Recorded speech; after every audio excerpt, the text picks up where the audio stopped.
The Honourable Leader of the Opposition. Mr. Speaker, he's not helping us find the bad actor. You know, it's like there's been someone else running the country for the last 9 years while the system has come crumbling down.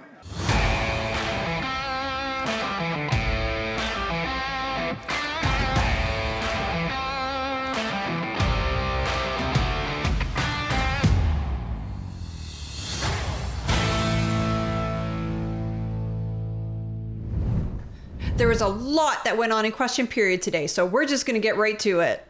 Let's take a look. This Prime Minister in 9 years doubled housing costs, doubled the debt, doubled gun crime, doubled food bank use, and up until a minute ago, he had a minister with a double identity.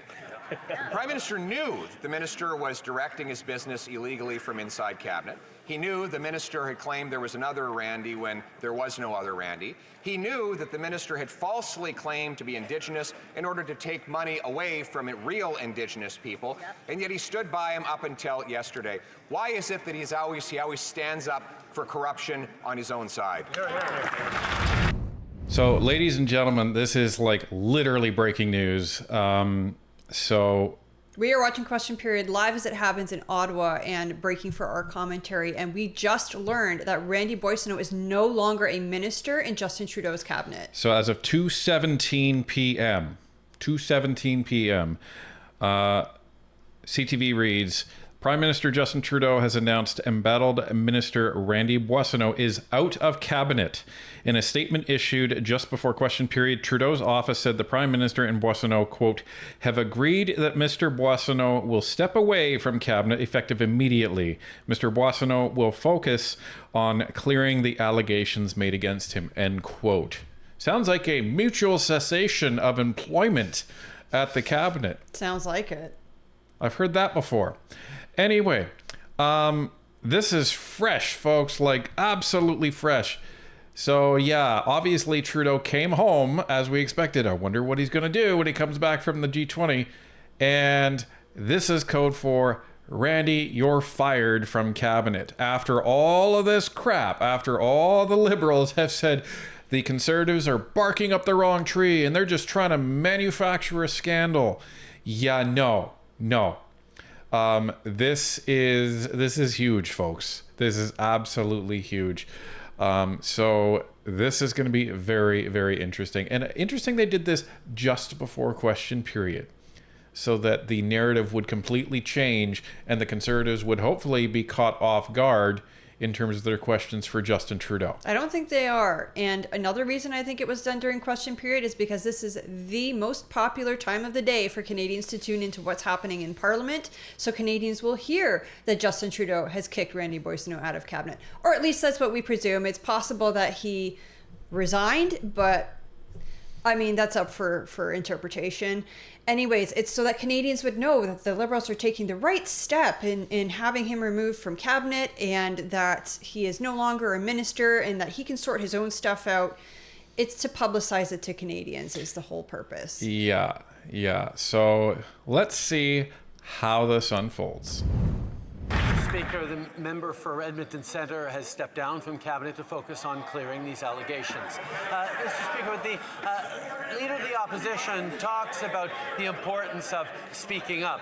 The reality is his MPs are no longer voices for their communities.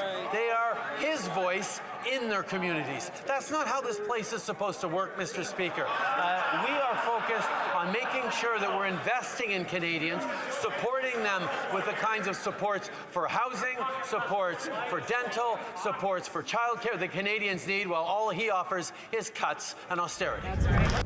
All right. So, interesting political chess here, folks, because today the CBC published yet another hit piece on the Conservatives, trying to convince Canadians that the Conservatives, they don't have their best interests at heart and they're being muzzled by Pierre. That's right. There was actually a Liberal backbencher who had made reference to it right before question period in the statements from members, and had erroneously attributed the article to the Globe and Mail. It is the CBC who ran this hit piece, you know, the Liberals' mouthpiece, the CBC. And we're intending on breaking that down later. But the fact that the CBC is running all these negative articles against the Conservative Party, which we've already debunked several because they had 3 about the same topic. And if you check out our video that has Sean Fraser and the CBC logo on the thumbnail, that's the video we're talking about. We've already debunked that one. We're going to debunk this new one. And it's just shameful that the Liberals are using our national media in an effort to push down their opponent.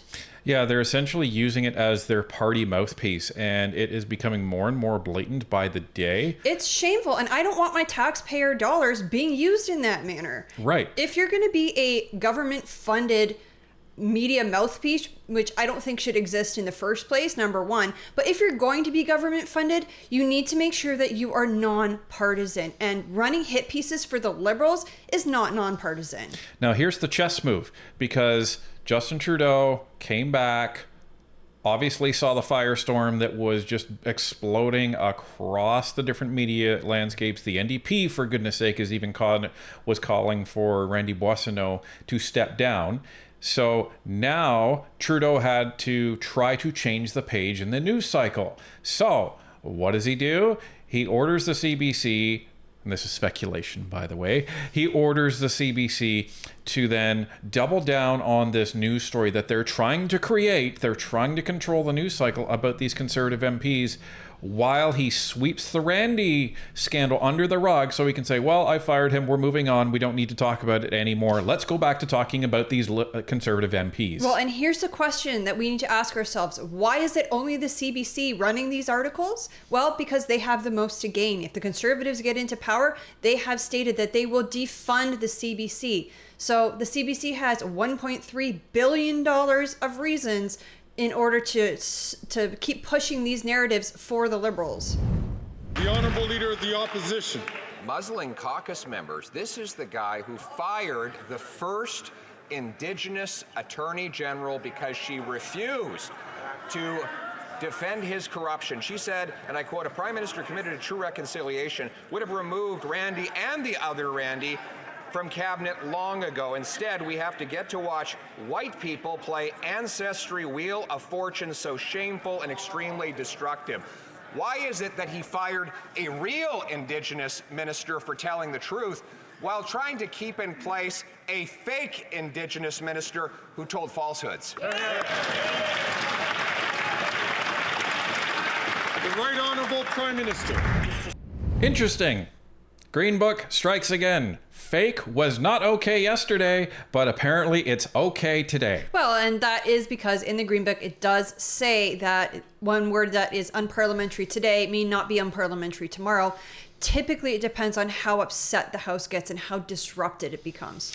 Well, but we can also thank Andrew Scheer for literally standing up and going toe-to-toe with Greg Fergus, so he backed down over that. So that kind of paved the way for Pierre to say this today. And you know darn well that he said it intentionally.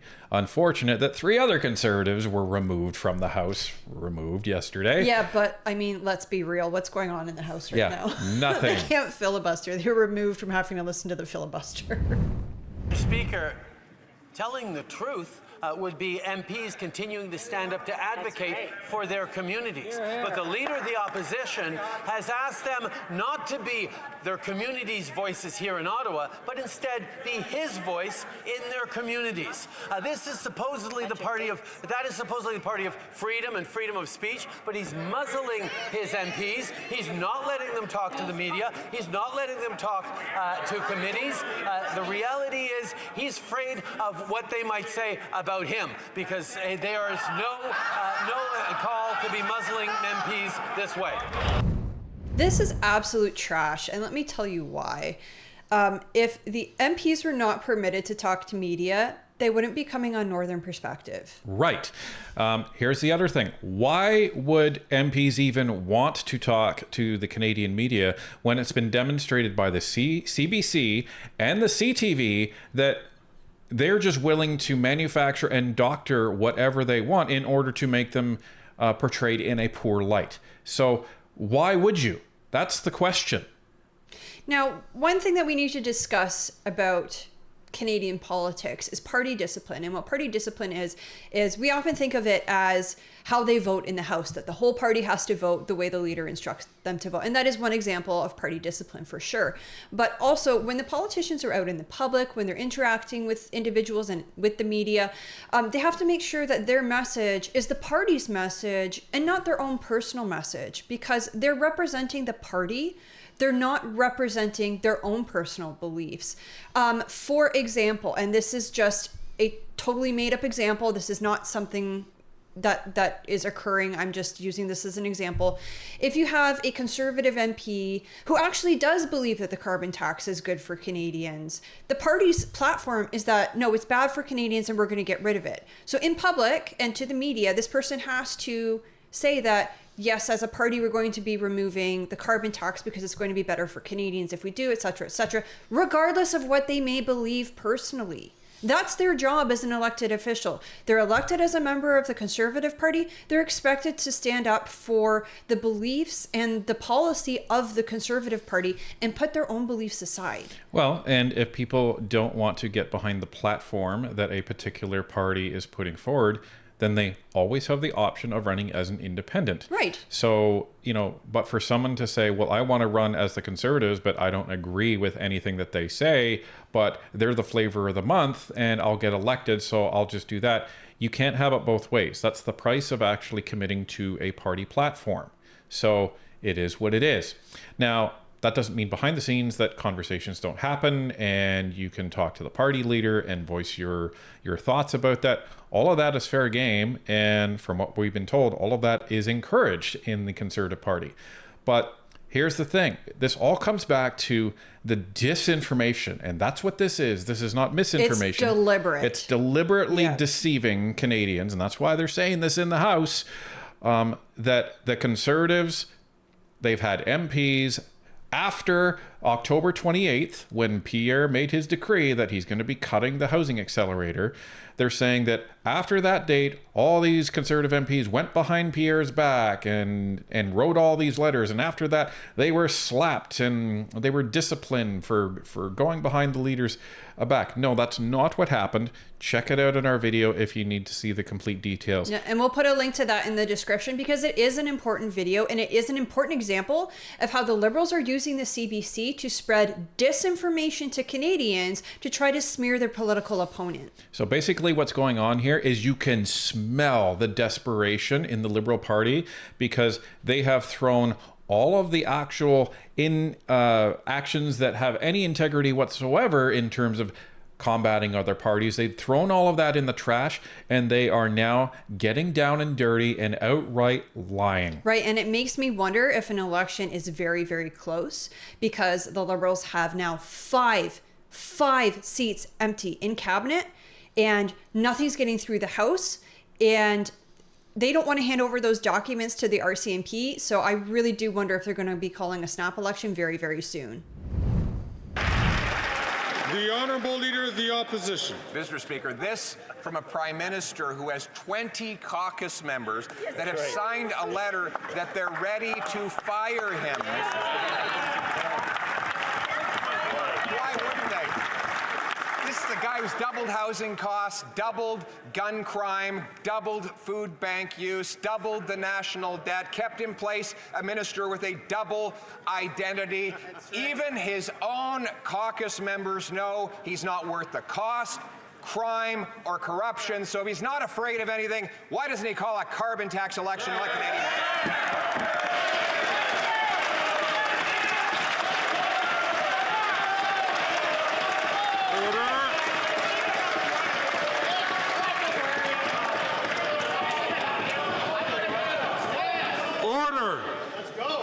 The Right Honourable Prime Minister. Mr. Speaker, the Leader of the Opposition just made very clearly the point that the MPs on this side of the House are free to share their opinions publicly, even when they're ones that I disagree with. Absolutely.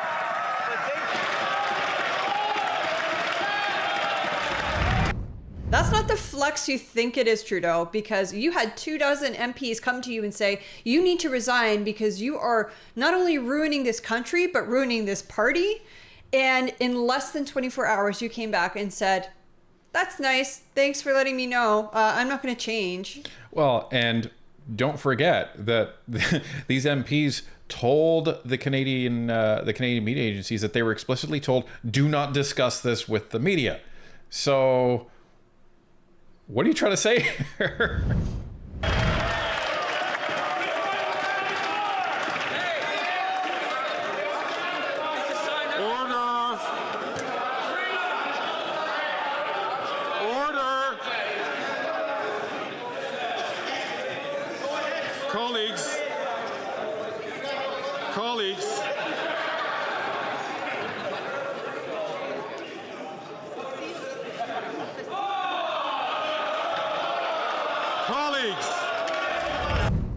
Oh man, I would pay money to be in that gallery right now and see exactly what's going on.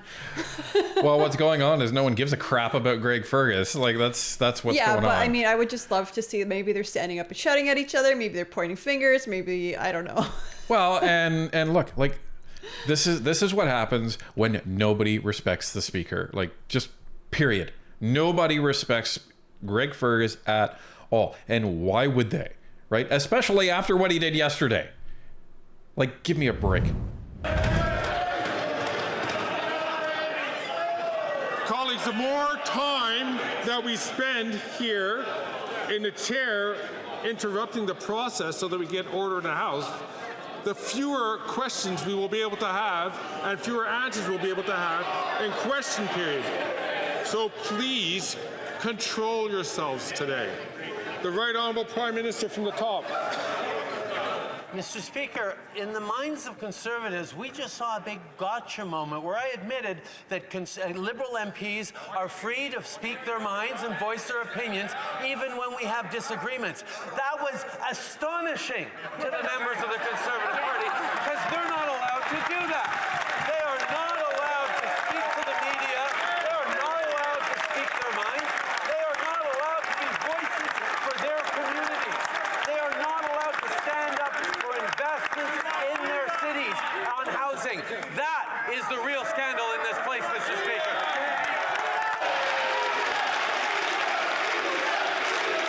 Order!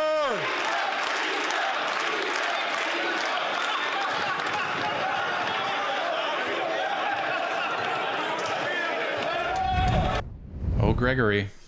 So we actually asked Mr. Brock a question very similar to what Trudeau was accusing Pierre of back in the spring, I think. Yeah, I think it was when we were still using the avatars.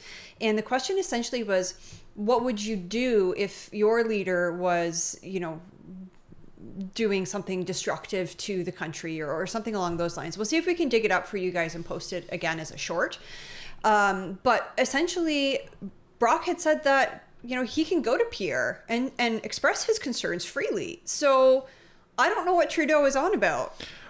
He's trying to turn the fact that the Conservatives were literally laughing at the Liberal Party and were pointing at the absolute ridiculousness of Trudeau's statement and saying, well, we allow people. No, you don't. You absolutely do not. Because if we recall, right after the St. Paul's by-election, what happened?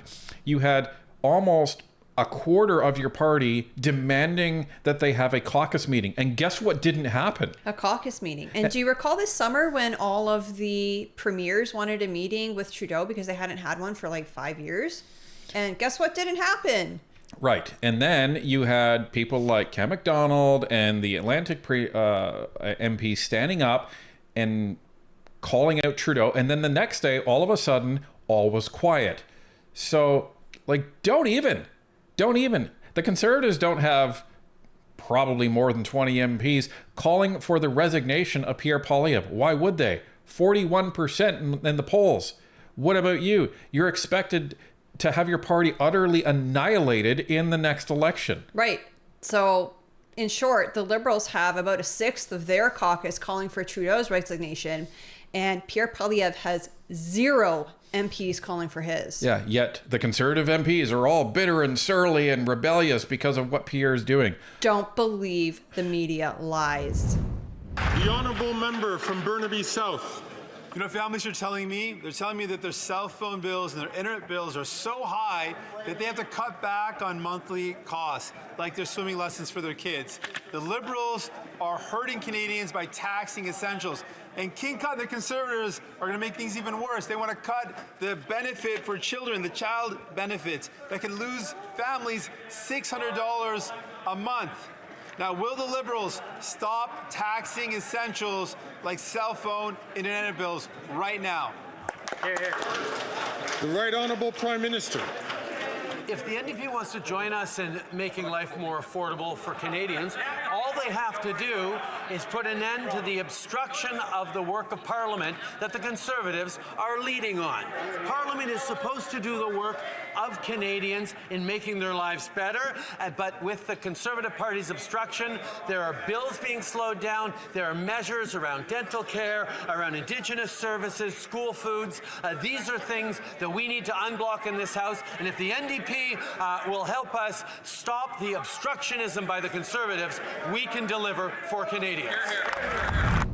So here's the thing. The Liberals actually have two separate ways that they can, well, get around this filibuster by the Conservatives, and they don't need anybody else's help. Way number one is hand over those documents unredacted to the RCMP, and the second way is dissolve Parliament so Canadians can go to an election and pick the government we actually want. Well, and here's the thing. If you recall in some of our previous videos, Karina Gold has only been focusing on the Conservatives. And it didn't actually occur to me until the other day that the reason why she's doing that is because she needs, or they need, one of the other two parties to play ball in order to support them get out of that filibuster. So the way that they would do that, as we've talked about this before, put forward a motion of closure, but she needs either the Bloc or the NDP to vote with them. Right. So they didn't want to be trash talking them Right. in order to actually get them on side. So it's interesting now that they're saying this in front of everybody, because this would normally be kind of a backdoor deal. So now the Prime Minister is essentially saying, okay, well, if you vote with us to get out of the SDTC scandal, then, you know, maybe we can talk about that. So that's a huge red flag right there. Trudeau needs the help of the NDP or possibly the Bloc, but I think he's going more towards the NDP because historically they've worked together in order to shut down this filibuster that the Conservatives have going on. The only other way, aside from dissolving Parliament, that he can get out of this is by producing those documents. So Trudeau would rather appeal to the NDP for their support than give these documents over to the RCMP. What is in those documents? well, and one thing you can be sure of is the NDP has already said no. And the reason why is because they're talking about it in question period, because question period is typically theater, right? You know, you get some of the information, but they don't negotiate across the aisle in question period. They never, ever, ever, ever do that. They do that behind the scenes. So basically what's happened is the Liberals have said, you know, come on, is there any way you're going to be able to support us in closing this filibuster? And they've said no. So what is Trudeau trying to do now? He's now trying to create the narrative of, well, you know, we can help Canadians with their cell phone bills. We can help Canadians with all this. You just have to, you know, help us get out of this motion. Right. He's bringing it public. And if you work in politics or media, you know that you do not bring those discussions public. Those are behind the doors discussions that you do privately. So that means they've already had this discussion and the NDP has said no. He's now admitted that the immigration system is broken after 9 years of his government. He blames bad actors. So let's put our detective hat on and find out who those bad actors were. Who was the head of the federal government that increased permits for temporary foreign workers by 154%? Who was the head of the federal government that issued 211% more permits for international students, and a population growth plan that boosted growth by 300%. Wow. Can we identify who was that bad actor?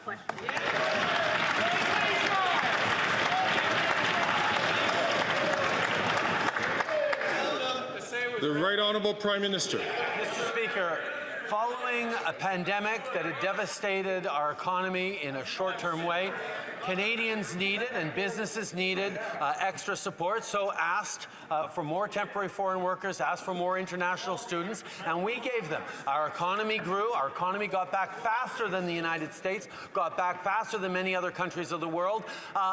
And then we're now in a different situation where we've had to step up and reduce immigration numbers to make sure that our housing issues can catch up. This is what a responsible government does. It puts forward solutions that are right in the moment and corrects them when they're no longer needed. Trudeau. What? You don't know anything about being a responsible government. Whoa, hold on here. Okay, so he's saying, oh, we need this today? All right, then responsible governments, give it to you today. To hell with what the impact is going to be 2, 3, 4, 5 years down the road. And here's the thing. As we've looked at in our previous videos, you know what's not the problem with the population explosion? Temporary foreign workers. That's not the problem. The biggest problem in this whole mess is international students that went from 350 to 900,000, and the permanent resident immigration plan that went from 260,000 upwards to almost 500,000.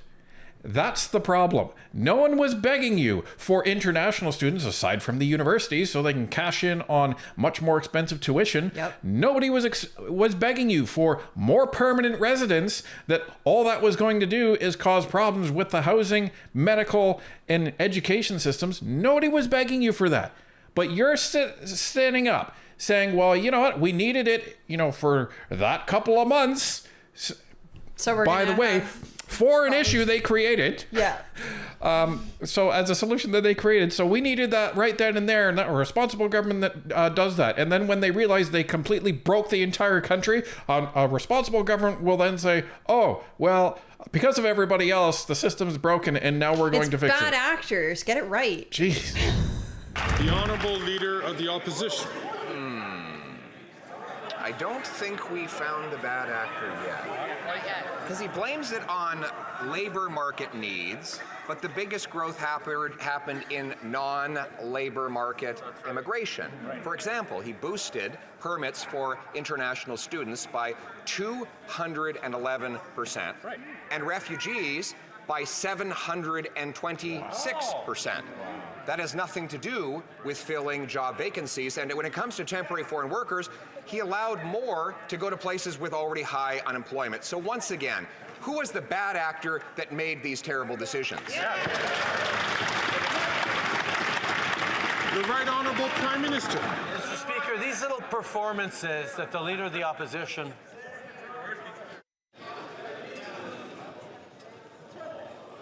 The Right Honourable Prime Minister from the top. Mr. Speaker, these little performances that the Leader of the Opposition puts on are not fooling anyone. The only thing he is interested in is his own interests, his own quest for power. He is not asking he's asking his MPs to not be strong voices for their communities, including in communities that are relying on the investments in their housing so that they can respond to growing populations and housing pressures caused by increasing population. These are the things we are busy solving, but he would rather muzzle his MPs in order to look good when he's doing his little show. I can't believe he just said that. He said responding to housing needs caused by increasing population, which is literally what Pierre is just talking about, which is your fault. But it's not Trudeau's fault. It's the bad actor's fault. Oh, right. Yeah, because everybody else made the decisions that actually caused this in the first place. But if you want to know what Trudeau's talking about, check out our video. Again, we keep plugging this video, but it's so important to watch because it explains exactly how the Liberals are taking something that is a natural function of the MP's job and twisting it and making it partisan and using it against the Conservatives. And that's the reason why they're not going to be writing letters anymore. Again, we'll put a link in the description for that, but please make sure you check it out. So that particular video is Trudeau's dad talk, as I call it, that he released last weekend. And we absolutely tore it to shreds. So you can see basically what he's saying and what the truth actually is. The Honourable Leader of the Opposition. Mr. Speaker, he's not helping us find the bad actor.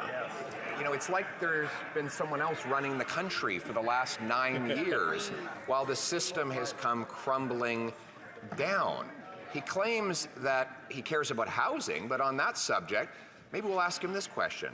Who is the head of the government that was warned by its public service 3 years ago that increasing population growth by 300% would cause the massive housing shortages that we see today? The Right Honourable Prime Minister. Again, Mr. Speaker, with the little performances, when he would rather not admit that when he was Stephen Harper's failed housing minister, he created a total of 6 affordable housing units across the country. He was part of a government that completely pulled back from any investments in housing. And yes, as a government, we've had to step up, make record investments. But even as we are making record investments to accelerate the construction of housing in Conservative ridings across the country, he's preventing his Conservative MPs from standing up for their communities to solve this housing crisis. No, he's not. Check out our video. Okay, listen to what Trudeau just said. We've been making record investments in housing. Now let's go back to what the housing minister, Sean Fraser, said in committee when he admitted that their record investments don't build houses. It's also important to understand the Housing Accelerator Fund doesn't go toward the cost of building houses. The Honourable Leader of the Opposition. Mr. Speaker, when I was housing minister, we had 1 home built for every 1.5 people added to the population, which meant we were adding houses faster than we needed to, and we were providing affordable homes of half the cost of today. Last year, they added 1 home for every 5 new people, the biggest housing deficit in history.